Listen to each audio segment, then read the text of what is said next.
ঢাকার মোহাম্মদপুরে ইসলামী ইংরেজি মাধ্যম নিয়ে পরিচালিত অ্যাভেরোস ইন্টারন্যাশনাল স্কুল এটি শিক্ষা মন্ত্রণালয় দ্বারা স্বীকৃত এবং ব্রিটিশ কাউন্সিল এবং পিয়ারসন কর্তৃক প্রাথমিক ও মাধ্যমিক উভয় বিভাগের জন্য অনুমোদিত। 2015 সালে এটি লালমাটিয়া এলাকায় প্রতিষ্ঠিত হয়েছিল। এখানে প্লে গ্রুপ থেকে এ লেভেল পর্যন্ত ইংলিশ মিডিয়াম শিক্ষার সুযোগ রয়েছে। শুধুমাত্র আধুনিক শিক্ষা নয়, ইসলামী মূল্যবোধ, আধ্যাত্মিক ও নৈতিক শিক্ষার সমন্বয়ে শিক্ষার্থীদের পূর্ণাঙ্গ মানুষ হিসেবে গড়ে তুলছে প্রতিষ্ঠানটি।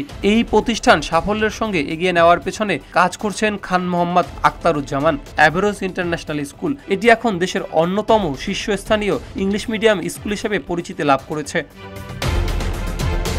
সম্প্রতি স্কুলের অধ্যক্ষ আনিসুর রহমান সোহাগের বিরুদ্ধে সনদপত্র জালিয়াতির অভিযোগ সম্পর্কে জানতে চাইলে প্রতিষ্ঠানটির কর্ণধার খান মোহাম্মদ আখতারুজ্জামান বলেন, জুলাই মাসে বাংলাদেশের একটি বহুল প্রচলিত দৈনিক যুগান্তর পত্রিকায় আমার স্কুলের প্রিন্সিপাল নিয়ে একটি সার্টিফিকেট জালিয়াতির একটি বিষয় প্রকাশিত হয়।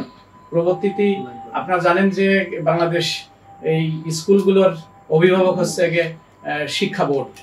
ঢাকা শিক্ষা বোর্ড তাকে এটা নোটিশ দিয়ে তলব করেছিল এবং তার সনদ যাচাইয়ের জন্য এটা ইউজিসিতে চিঠি দিয়েছিল এবং ইউজিসি বলেছে যে তার এই সনদ জাল। এবং পরিপ্রেক্ষিতে ঢাকা শিক্ষা বোর্ড আমাকে, যেহেতু আমি স্কুলের প্রতিষ্ঠাতা চেয়ারম্যান এবং গভর্নিং বডির সভাপতি, তারা সেই হিসেবে এই স্কুলটার আমি কি পদক্ষেপ গ্রহণ করছি প্রিন্সিপালের বিরুদ্ধে তারা আমাকে নির্দেশ দিয়েছিল। আমি সেইভাবে আমরা নিজেদের অর্থাৎ তদন্ত কমিটি গঠন করি। এই তদন্ত কমিটি চলাকালীন সময়ে ওনাকে আমরা তার পদ থেকে অব্যাহতি প্রদান করেছি এবং এই তদন্ত কমিটির রিপোর্ট আমার কাছে এখনো জমা দেয় নাই এবং আমরা এটা ঢাকা শিক্ষা বোর্ড এবং শিক্ষা মন্ত্রণালয়কে আমরা অবগত করেছি যে আমাদের এই যে প্রক্রিয়াগুলো চলছে। তিনি আরও বলেন, আমাদের শিক্ষার্থীরা জাতির ভবিষ্যৎ এবং এদেশের গুরুত্বপূর্ণ সম্পদ। তাদের সঠিক সুযোগ, শিক্ষা এবং পর্যবেক্ষণের ক্ষমতা দেওয়া হলে দেশের উন্নয়নের জন্য নতুন দিগন্ত উন্মোচন করতে পারবে।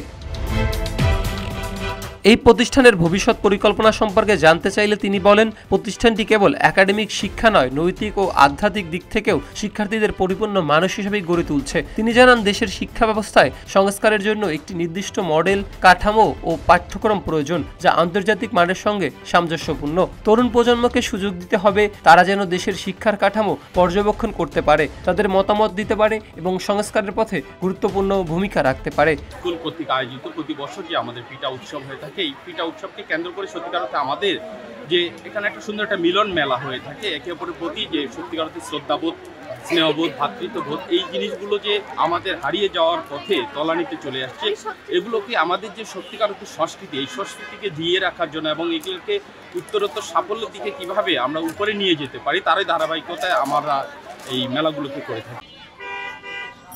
প্রতি বছরের মতো এবারও পিঠা উৎসবের আয়োজন করেছে Averroes international school. Lalmatia housing society school and কলেজের মাঠে শনিবার সকাল 9টা থেকে দুপুর 2টা পর্যন্ত এই পিঠা উৎসবের আয়োজন করা হয়। পিঠা উৎসবে সম্পর্কে জানতে চাইলে খান মোহাম্মদ আখতারুজ্জামান বলেন, স্কুলের শিক্ষার্থীরা পিঠা বানিয়ে 76টি স্টলে প্রদর্শন করে।